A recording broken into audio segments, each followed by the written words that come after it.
So a couple of months back, I created a video where I told you to avoid the new flexible ads format that had just been released by Meta. The reason I made that recommendation is because it was one of those features where, once again, you are relinquishing a lot of control. You're handing it over to Meta, and Meta's goals don't align with yours all the time. They want to make more money, and if that means that you lose money, they're perfectly fine with that. So I was just not a fan when this was initially released. However, a brand new test has really changed the way that I see the flexible ads format. So let me walk you through that test and talk you through how they work and how they differ from dynamic ads. All right, so here we are inside of this ad account where this test took place. So we are driving ads to a $22 product. And so we have a couple different ad sets right here. This is the one where flexible ads is being used. And then these are just standard ads, right? So over here, I built these ads. I just took and created, one ad copy variation paired with one video.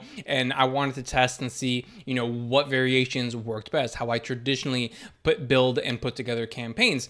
And the reason I want for it to be that way is because I want to be able to see what actually works. And there are some things here that worked extremely well. We can see this ad getting purchases at 443, this one here at 860. But if we go back to the overall performance of the ad sets, you'll see that they are significantly more expensive than the one using flexible ads. And again, this is for a $22 purchase. So these ones right here, the client is only profiting $4 to $5, whereas here, the client is profiting about, $14 per purchase. So obviously a huge difference right there. Now you might be saying to yourself, okay, well, why didn't you just go into these ad sets and turn off the more expensive ones? And then therefore only the ads getting the $8, $7 purchases, those are the ones that would be running. So I could have done that. However, that's not a guarantee that it's going to be successful or going to work out the way that I want it to. If you've been running ads for any amount of time, when you shut off an underperforming ad, it will start sending more of the budget over to the higher performing ads,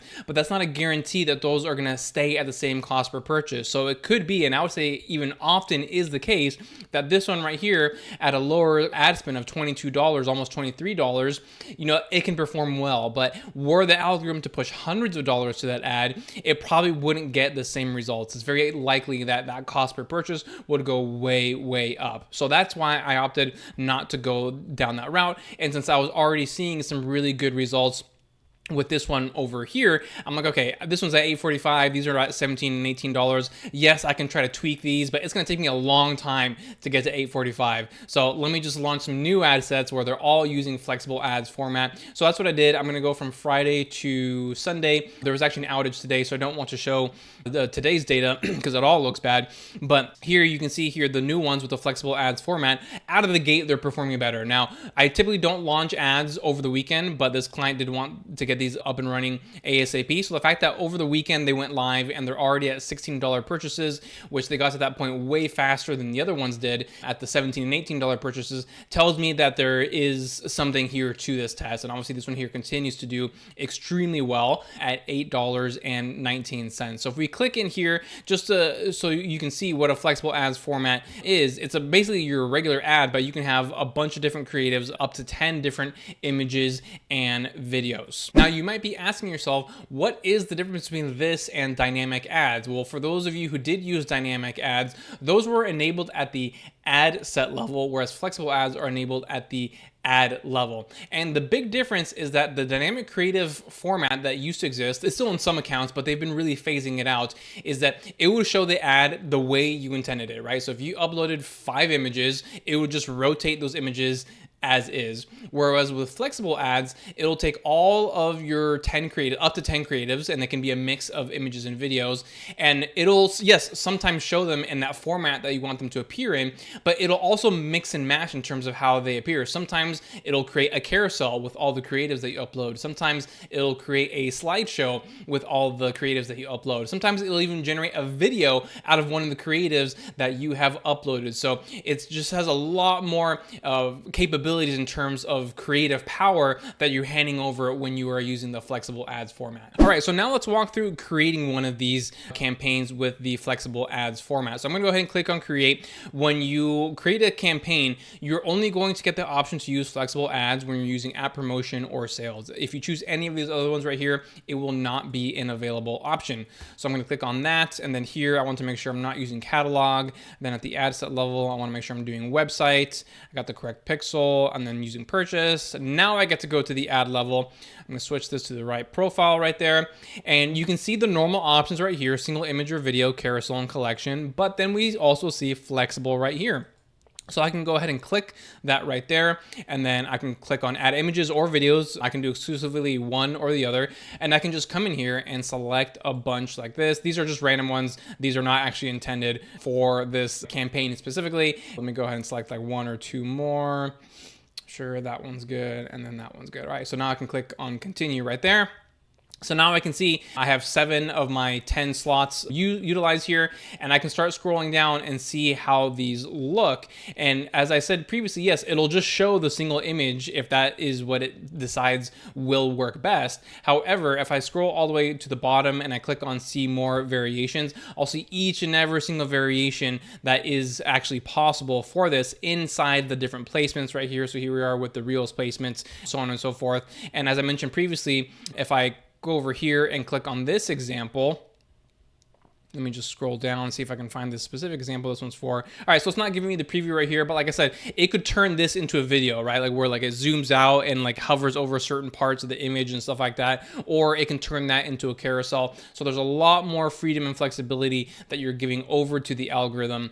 And so that's the big difference between this and dynamic creative. Another big difference between this one and dynamic creative is that with dynamic creative, if you recall, you could only have the one dynamic creative ad, right? And you can have any other ads inside of the ad set.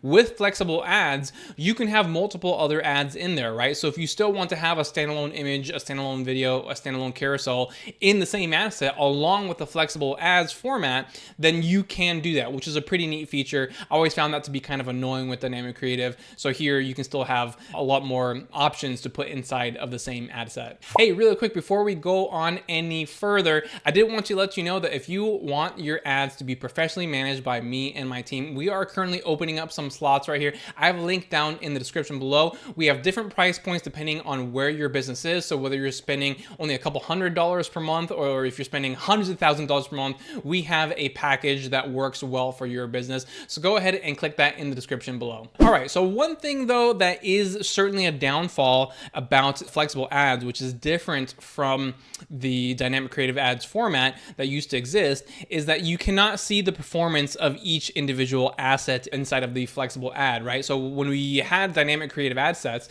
what we could do here, we could come down here and then we could go to dynamic creative element, click on image, video, and slideshow, and then it would show me, here's how this video is performing, here's how this image is performing, like line by line, and I could see the individual performance of each asset. However, in this case, it doesn't tell me that information. So out of all of the 10 assets that are in here, I actually have no idea which one's working, which one's not working, or anything like that. That is still, I believe, a huge downfall, and I hope at some point they are able to update that.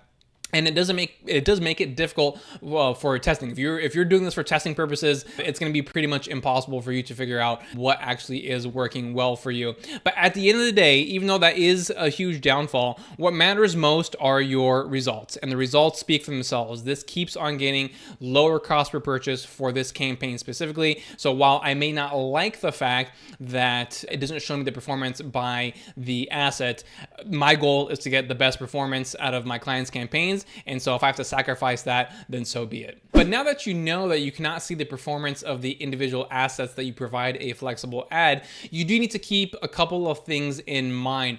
And that's if your goal here is to test, I wouldn't do slight variations of the same image, right? So if you have a graphic that you're testing and one has a red background and the other one has a green background and another one has a yellow background, but it's the same overall image and all you're doing is changing the background color, I would not do that with flexible ads, because again, again, it could take those ads and turn them into carousel, and it's just the same image over and over and over again, but simply with a different background color. So when you are uploading images and videos for this, you do need to keep in mind the fact that it can combine them and turn them into a carousel, or turn them into a slideshow, or turn them into a video.